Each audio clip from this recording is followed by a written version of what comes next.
You vs yourself. 10. Stoic lessons to master your mind. What if your greatest enemy isn't out there, but within? Could the way you think about hardship be more powerful than hardship itself? This journey isn't about control, it's about clarity, courage, and the quiet mastery of your inner world.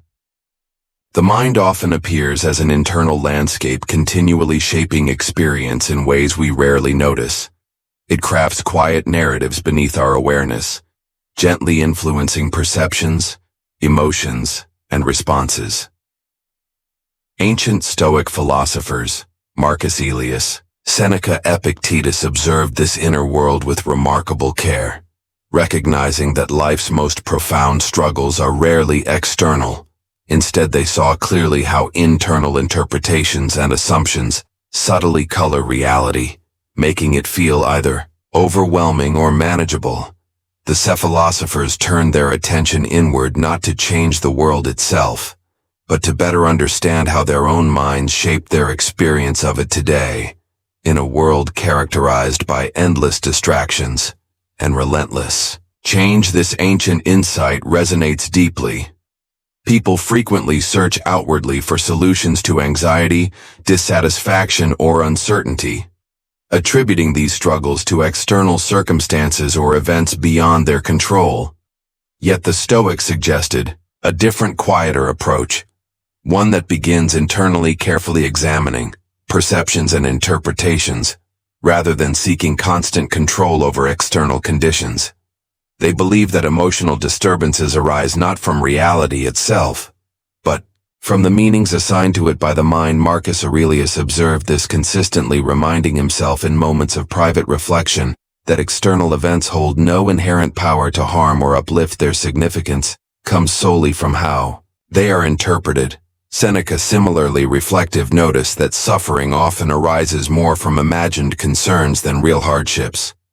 He found that many anxieties, when examined closely, dissolve into far less threatening scenarios than initially anticipated. He did not advocate suppression of fear or doubt, but recommended thoughtful observation, seeing clearly how easily the mind constructs obstacles out of uncertainties, and how readily imagined fear overshadow reality. For Seneca, the disciplined mind was one that carefully discerned the difference between genuine threats and imagined anxieties, gently guiding perception back toward clarity whenever it began to drift into confusion or distortion. Epictetus, whose early life included the harsh realities of slavery, deepened this insight even further.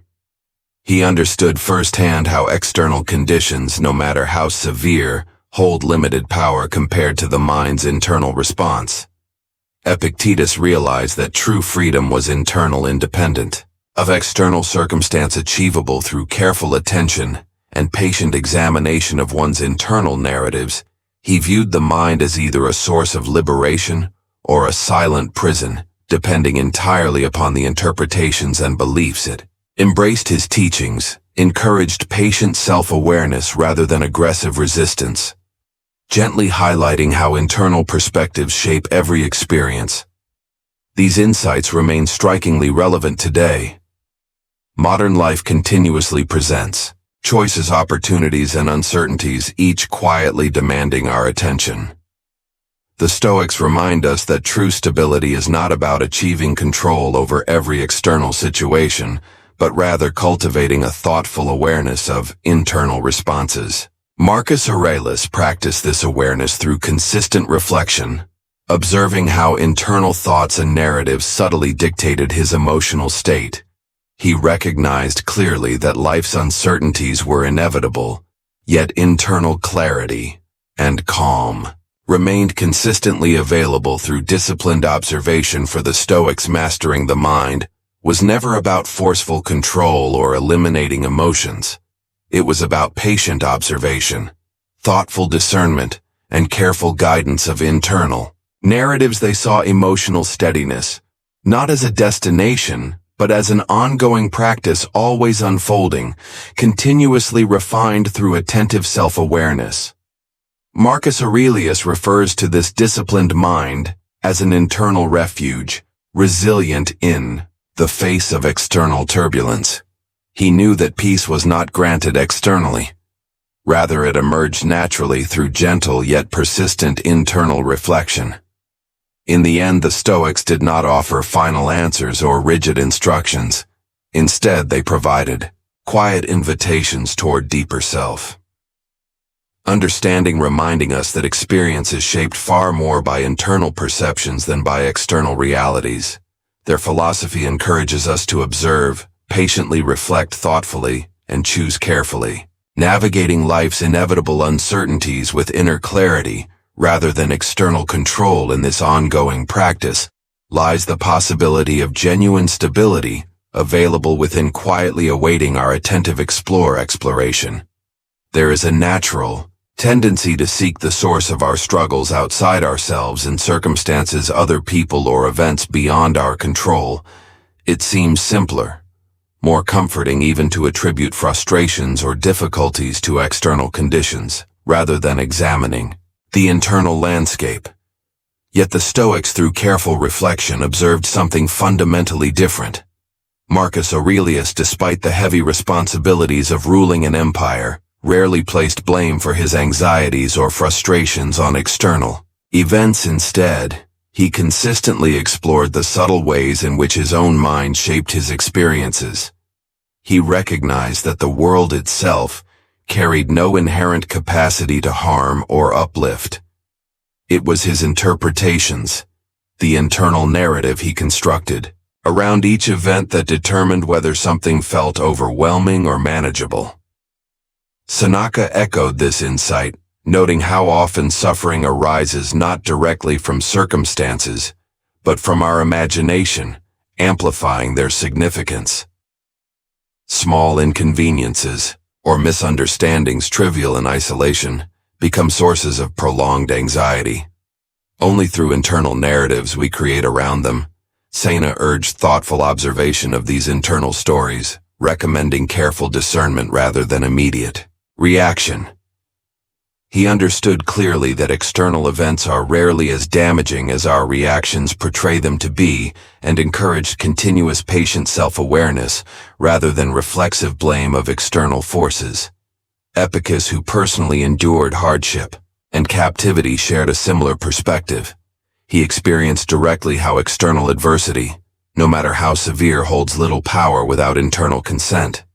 Epictetus believed that the true source of freedom and suffering alike resides within one's perceptions and judgments. He saw that an undisciplined mind easily creates its own internal prison, shaped by interpretations rooted in fear, resentment, or imagined inadequacies. Epictetus advocated careful examination of these internal narratives, emphasizing a patient and thoughtful recognition of how subtly yet powerfully the mind determines emotional experience today, amidst the constant pressures and rapid shifts of modern life. This understanding continues to resonate deeply. People often seek external solutions to internal turmoil, assuming circumstances must change before internal peace can emerge. Yet, as the Stoics consistently observed, true clarity rarely arises from external conditions alone. It emerges gradually from careful and consistent attention to internal reactions. Marcus Aurelius practiced daily reflections, patiently examining how each perception and interpretation shaped his emotional reality. Recognizing that the power to respond calmly and clearly was always within his grasp, regardless of external chaos, the Stoics did not suggest ignoring reality or suppressing emotions. Rather, they proposed a practice of ongoing internal attentiveness, thoughtfully observing the subtle narratives the mind creates around each experience. They emphasized discernment, distinguishing clearly between external events and the internal reaction those events provoke. By recognizing this distinction, individuals gain the opportunity to respond intentionally rather than reactively, shaping their experiences with deliberate care instead of passive acceptance. Ultimately, the Stoics remind us that the true challenges we face lie within, rather than without. External circumstances will inevitably shift and change, often unpredictably. But the capacity to navigate life's uncertainties with calm clarity is consistently accessible through careful internal observation, in patiently examining perceptions and quietly reshaping internal narratives. A lasting form of stability emerges, an inner steadiness that external events can rarely disrupt, and which remains continuously available through thoughtful self-awareness. The mind holds the unique capacity to become either our greatest ally or our most challenging obstacle, shaping experience from within, often without our immediate awareness. Marcus Aurelius recognized this deeply, not from theoretical study alone, but from quiet introspection amid the constant pressures of leadership. He observed how thoughts left unnoticed could subtly guide his emotions and decisions, either clarifying or distorting his perception of reality. His private writings reveal careful attention to the internal dialogue that quietly dictated his emotional landscape, gently steering his actions in ways that external events alone never could. Seneca similarly perceived this internal duality, carefully noting how internal interpretations quietly influence emotional responses more profoundly than external reality itself. He saw the mind as capable of both constructing barriers and creating clarity, depending entirely upon its internal narratives. Small frustrations or minor disappointments became significant, not because of their inherent nature, but through the interpretations and assumptions applied to them. Seneca encouraged thoughtful observation rather than forceful control, recognizing that the mind, when patiently and attentively guided, naturally tends toward clarity rather than confusion. Epictetus, drawing from personal experience with profound adversity, deepened this insight further. He understood firsthand how the mind quietly shapes emotional reality through the subtle interpretations it attaches to external events. He noticed how readily imagined inadequacies or anticipated failures could quietly undermine confidence, even in situations objectively favorable.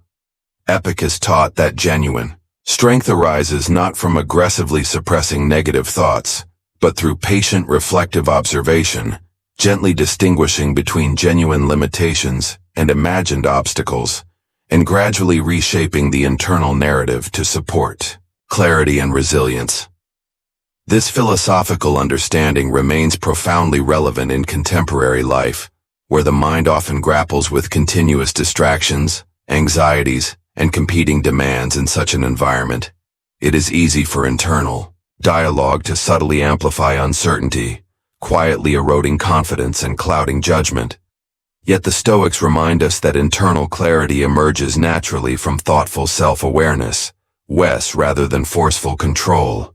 Marcus Aurelius practiced this gentle discipline through daily reflection, patiently observing how thoughts shaped his emotional state carefully, noticing when internal narratives drifted toward exaggeration or unnecessary negativity. For the Stoics, discipline of mind was never about rigid suppression or denial of emotion.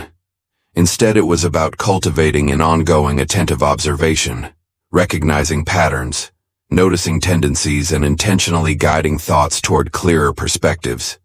Seneca advocated a similar approach, emphasizing gentle discernment over impulsive reaction, encouraging continuous patient self-awareness as a method of internal refinement. He saw emotional steadiness as an ongoing practice, rather than a fixed state always available. Through careful and consistent observation of one's internal narratives, ultimately the Stoics perceived mastery of the mind, not as forceful control, but as patient reflective understanding.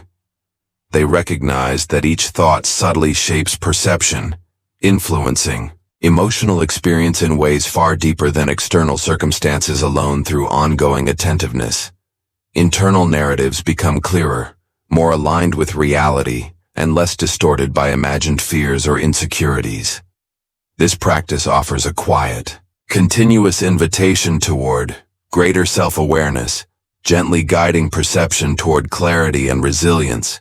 In carefully cultivating this internal discipline, individuals gain a subtle yet profound capacity to shape their experiences, steadily transforming the mind into an ally rather than an obstacle. Fear often exists as a projection of the imagination, creating scenarios far more vivid and overwhelming than reality itself tends to deliver. Marcus Aurelius observed this carefully, noting in his private reflections how anticipated troubles frequently surpassed any actual difficulty he faced. His insight was not about denying fear or dismissing genuine concerns.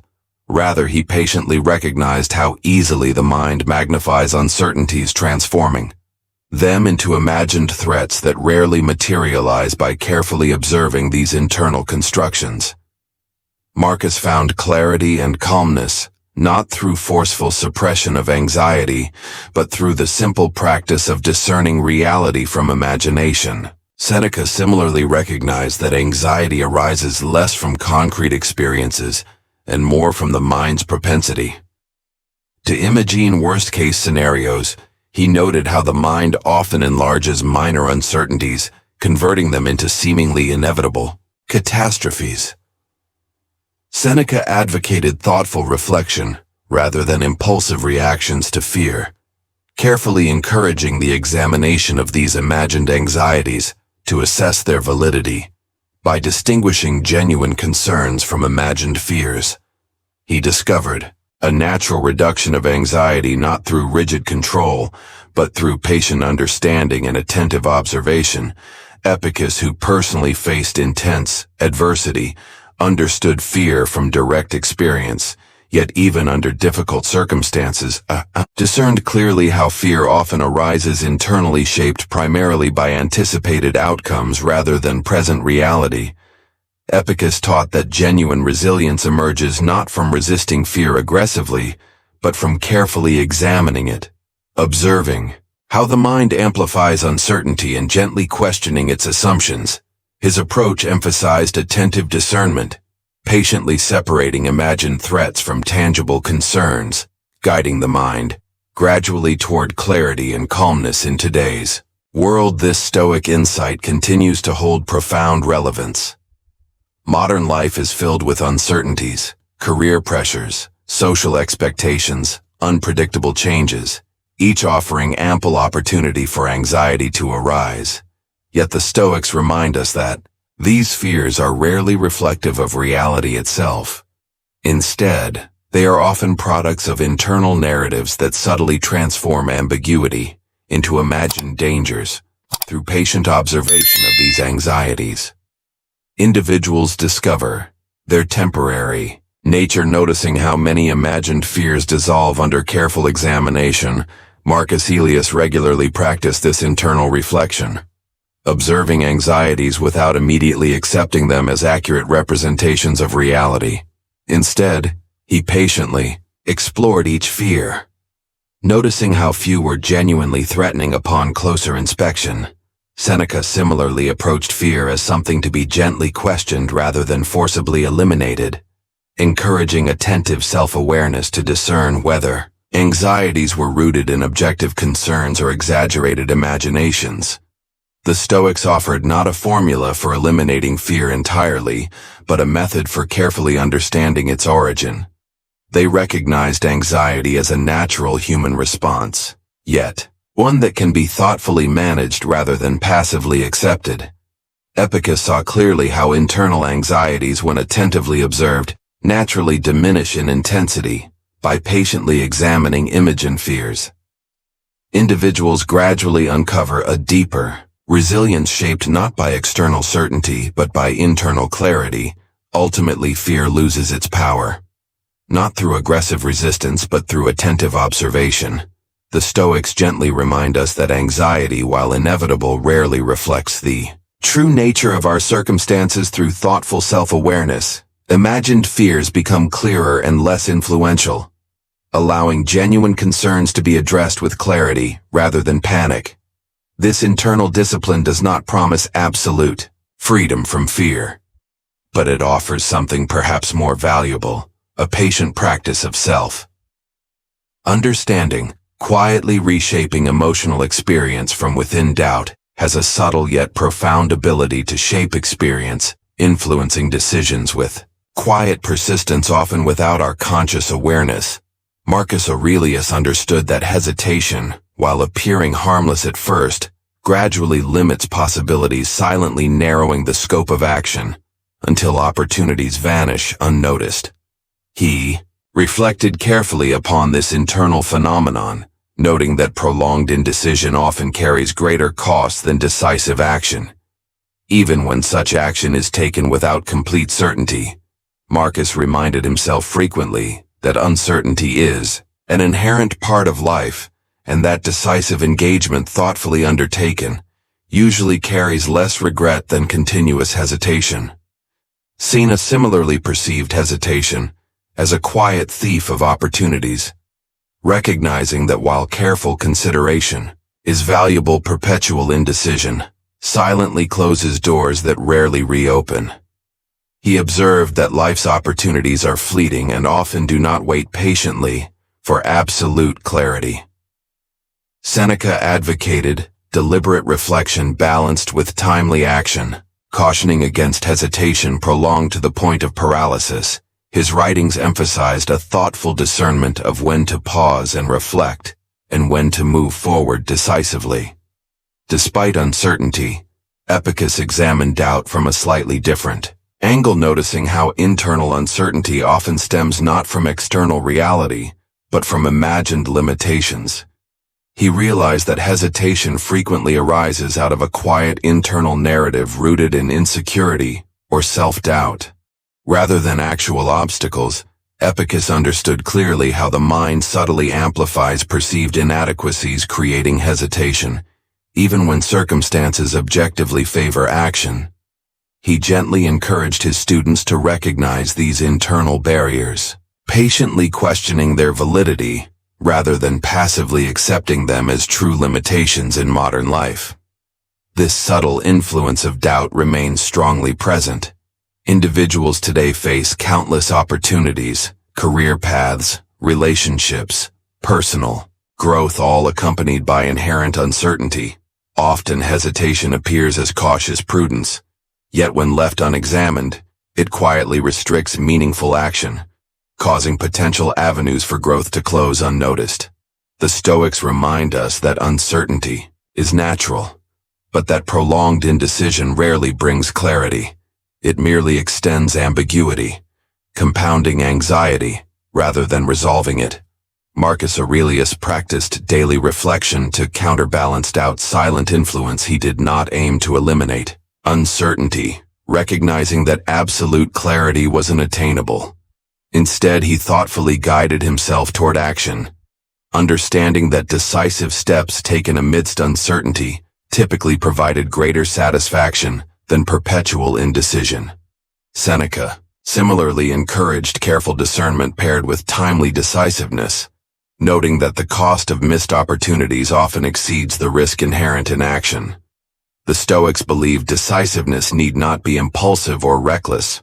Rather, it could be measured, deliberate, yet confident. They advocated patient self-awareness, gently recognizing the internal tendency toward unnecessary hesitation and carefully observing its impact on decisions. Epictetus taught that overcoming doubt involved patiently examining internal narratives, differentiating genuine caution from imagined inadequacy, and gradually reshaping perception to support confident action. Ultimately, the Stoics did not view doubt as inherently negative. They understood it as a natural aspect of decision-making. Their philosophy encourages a thoughtful balance, carefully acknowledging uncertainty without becoming paralyzed by it through patient observation and intentional action. Doubt's subtle grip gradually weakens, allowing a clearer perception of possibilities and a steady path toward meaningful progress. This internal discipline gently cultivates decisiveness, not by eliminating uncertainty, but by thoughtfully navigating through it, creating space for confident action. Despite life's inherent unpredictability, actions define character more than intentions ever could. The Stoics understood this fundamental truth not as a rigid rule, but as an observation of human nature. Marcus Aurelius reflected frequently on the gap between thought and action, reminding himself that a person is not what they plan, wish, or say, but what they consistently do. He observed how easy it is to make internal promises, to intend discipline, to imagine a life of virtue, yet fail to translate those thoughts into lived experience. To him, the true measure of self-respect was not found in words, but in the quiet, steady alignment of action. With principle, Seneca expanded upon this idea, noting how often individuals convince themselves of their own resolve while continually delaying real effort.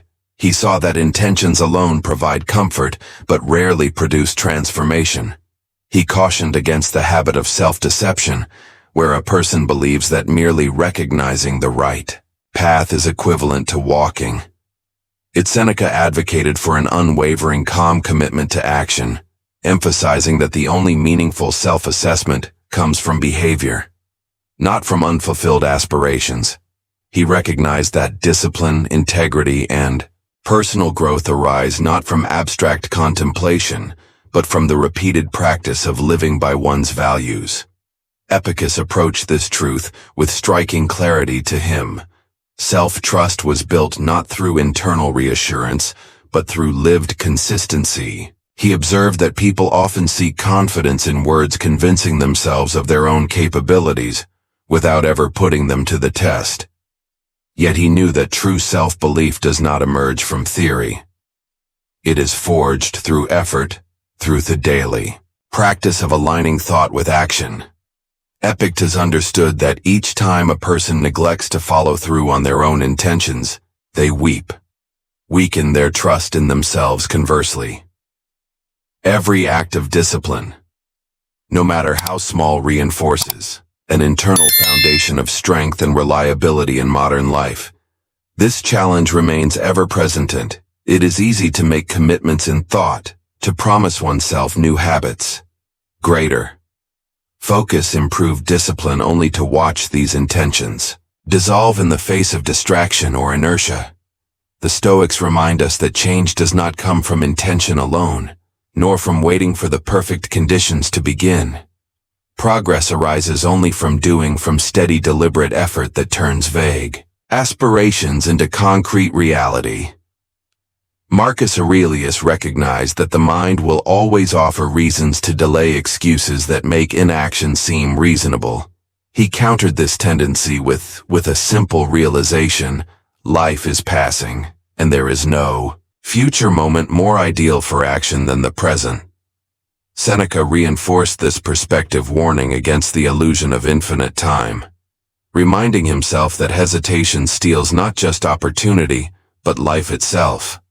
Epictetus, ever direct, insisted that self-respect is built one action at a time, and that without action even the most virtuous thoughts remain meaningless. The Stoics did not believe in sudden transformation, but in steady refinement through practice. They knew that trust in oneself is not granted. It is earned through consistent effort, through the daily choice to act rather than delay.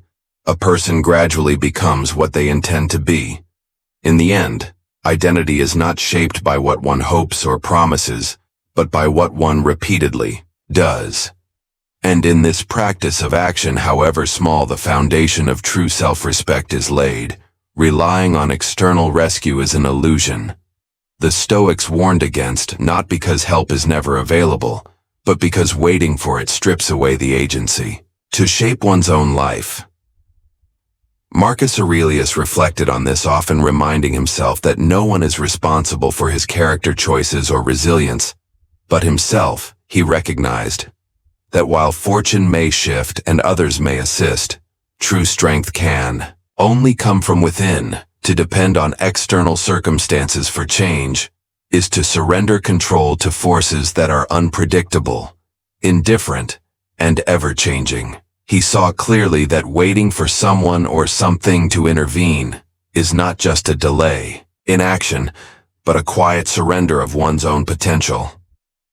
Seneca approached this reality with his characteristic directness, observing how people often place their hopes in external circumstances, believing that a better opportunity, a stroke of luck, or the right guidance will suddenly transform their lives. Yet he warned against this passive mindset, seeing it as a quiet abdication of responsibility.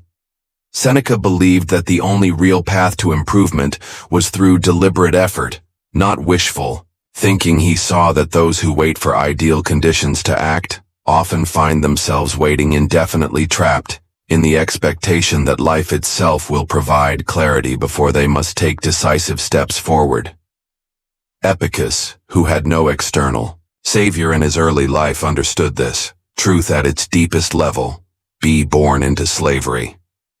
He knew firsthand that circumstances could be cruel and unfair, yet he refused to see himself as a victim of fate.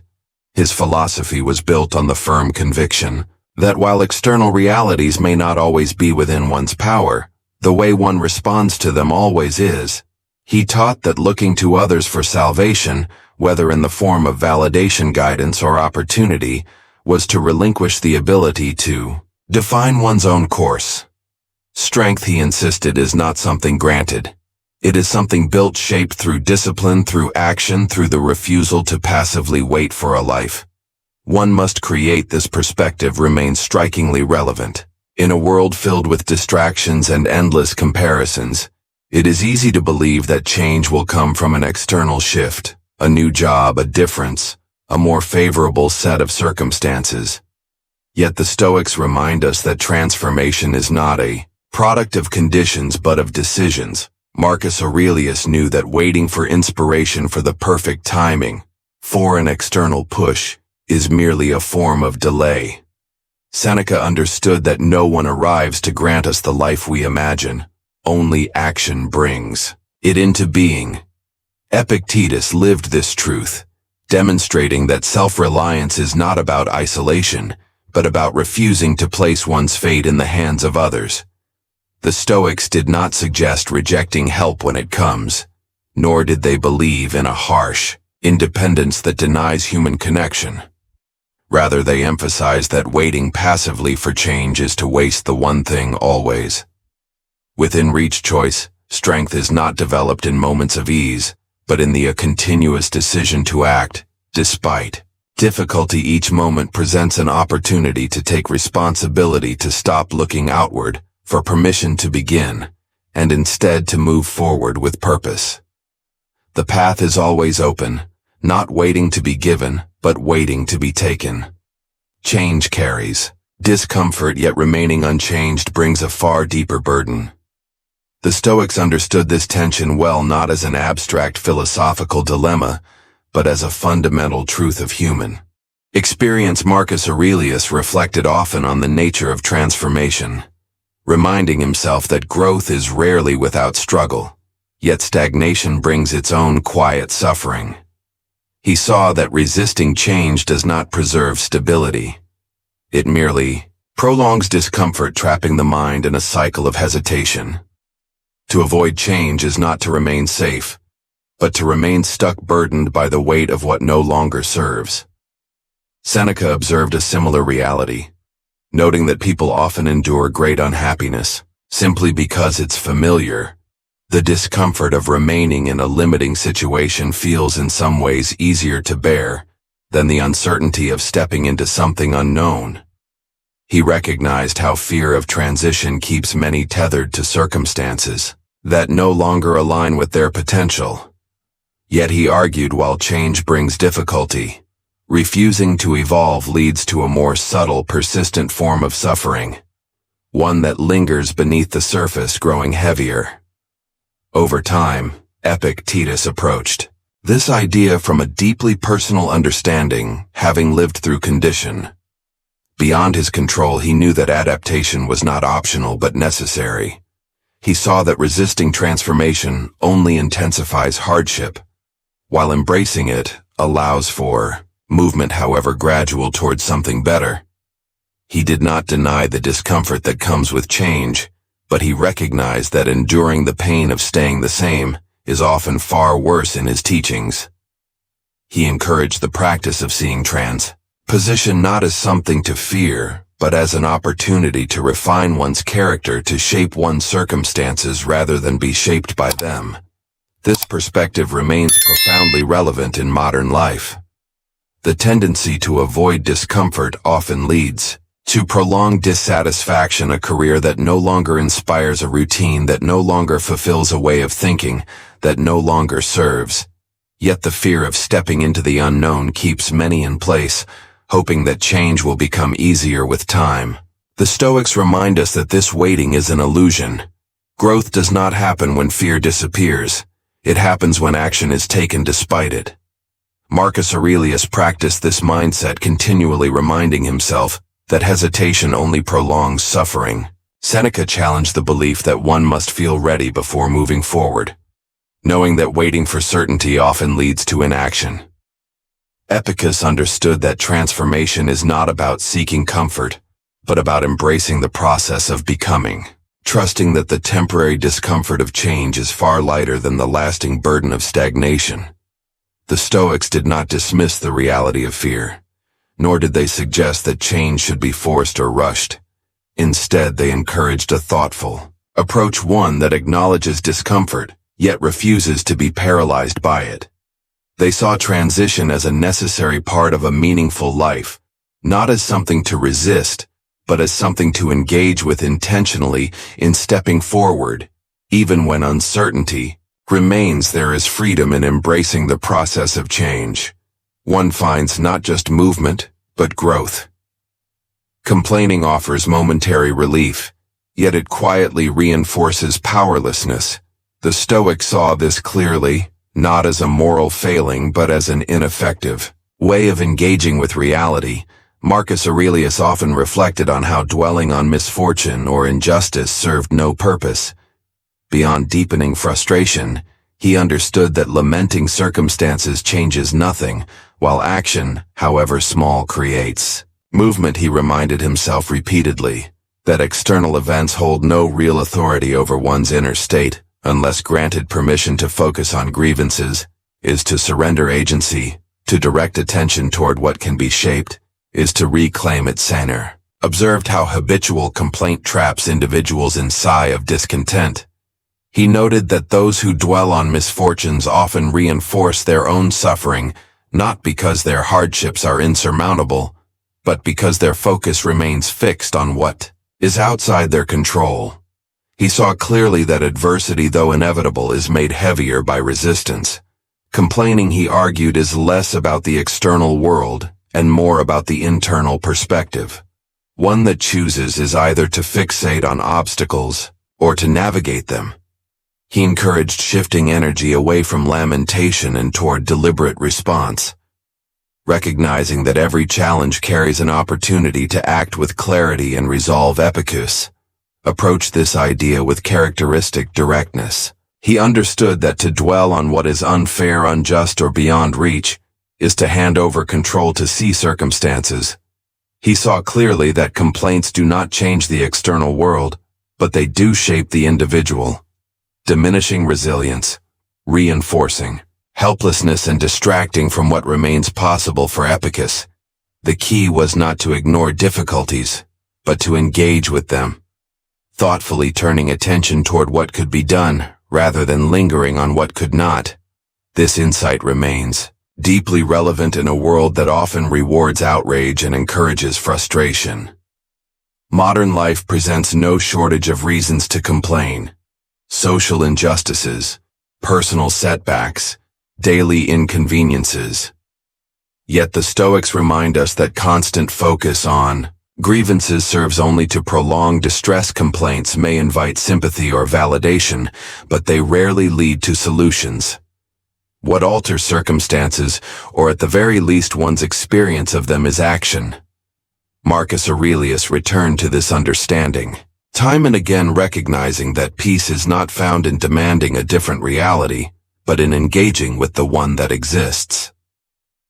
Seneca urged his readers to recognize how much energy is wasted in resentment, energy that could instead be directed toward meaningful effort. Epictetus, unwavering in his philosophy, saw every moment spent in complaint as a moment lost, one that could have been used to build, to adapt, to move forward. The Stoics did not advocate passive acceptance of hardship, nor did they suggest ignoring injustice. Rather, they proposed a shift in perspective away from resentment and toward response, away from blame and toward responsibility. They recognize that while hardship is often beyond one's control, the way it is met remains a choice. And in that choice lies the difference between frustration and resilience, stagnation and progress. The mind, when left undisciplined, becomes its own master, dictating emotions, reactions, and perceptions without restraint.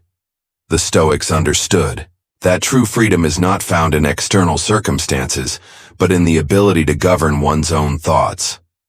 Marcus Aurelius reflected on this, constantly recognizing how easily the mind, when untrained, succumbs to impulses, anxieties, and fleeting emotions. He observed that without deliberate attention, thoughts take control, leading to unnecessary suffering, exaggerated fears, and misplaced priorities to him.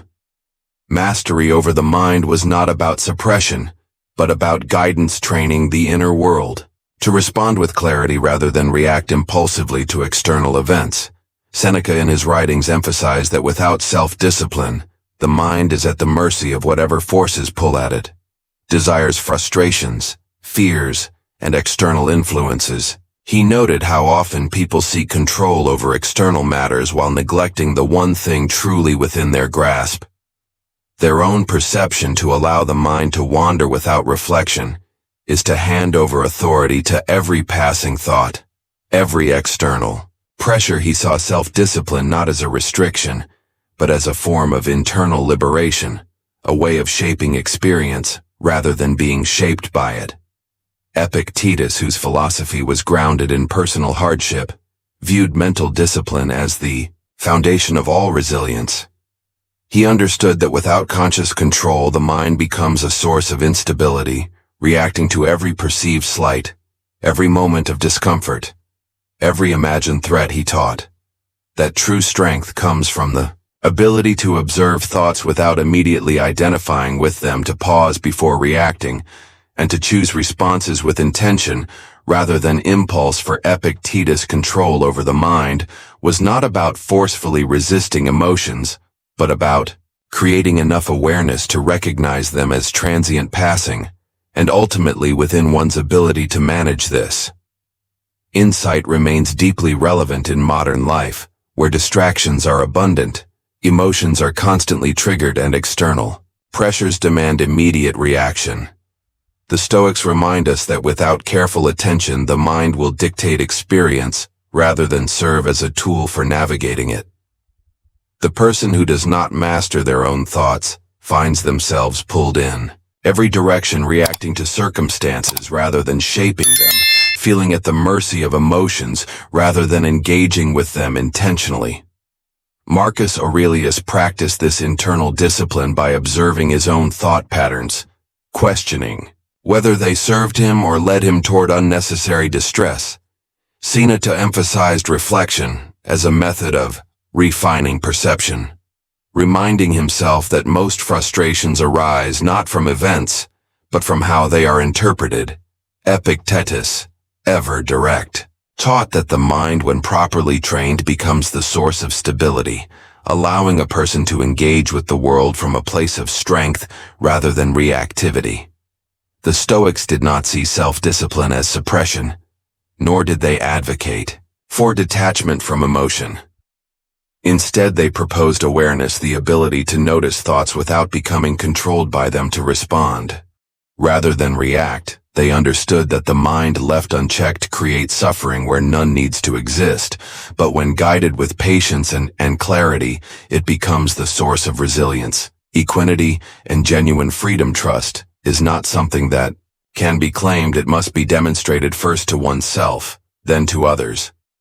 The Stoics understood this well, recognizing that integrity is not built on words or intentions, but on action, repeated consistently over time. Marcus Aurelius reflected often on the idea that self-respect is earned through the quiet fulfillment of one's own commitments. He observed how easily people make promises to themselves, vows to change, to improve, to act with discipline, yet fail to follow through. To him, this internal inconsistency was more damaging than external failure. for it eroded the very foundation upon which self-trust is built. Seneca examined this idea further, noting that a person who constantly breaks their own commitments slowly loses confidence in themselves. He saw that trust is not merely an agreement between individuals, but something deeply personal, an unspoken contract with oneself. Every time an intention is abandoned, every time an excuse replaces effort, this internal trust is weakened. Seneca did not advocate harsh self-judgment, but rather an honest acknowledgement of how one's actions align with one's values. He believed that true confidence arises not from external validation, but from the quiet knowledge that one does what they say they will do. Epictetus ever direct in his philosophy framed trust as a matter of character, not reputation. He understood that external recognition means little. If a person cannot rely on themselves in moments of challenge, he saw clearly that self-respect is forged through discipline, through small consistent acts of integrity, rather than through occasional grand gestures. To Epictetus, a person who keeps their word, especially to themselves, develops an inner strength that external circumstances cannot shake. He urged his students to focus not on appearing trustworthy to others, but on becoming the kind of person who does not need to question their own reliability. This idea remains just as relevant today in a world filled with distractions and fleeting commitments.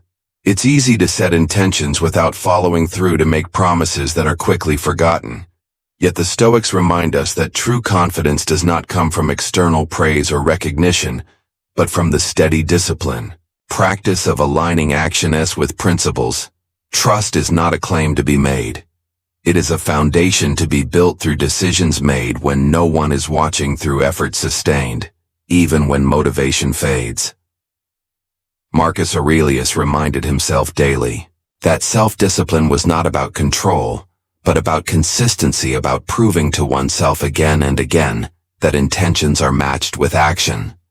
Seneca encouraged a life where commitments, no matter how small, were honored, knowing that each fulfilled promise strengthens character. Epictetus understood that external circumstances will always shift, but the ability to trust in one's own actions remains the only true source of stability.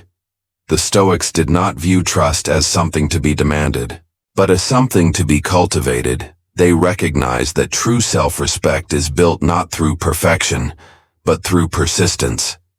Each day presents an opportunity to reinforce this foundation, not through grand declarations, but through quiet, deliberate choices. And in these choices, one becomes the kind of person they themselves can rely upon, creating a steadiness that no external force can take away. The Stoics did not promise an easy path, nor did they offer a formula for eliminating struggle. What they provided was something far more valuable, a way of seeing, a way of engaging with life that is rooted in clarity, rather than illusion; in responsibility, rather than reliance; in action, rather than hesitation. They understood that mastery of the mind is not about achieving perfect control, but about cultivating awareness, shaping perception, and aligning action with principle. Marcus Aurelius reminded himself that external events will always be uncertain, but the ability to meet them with steadiness remains.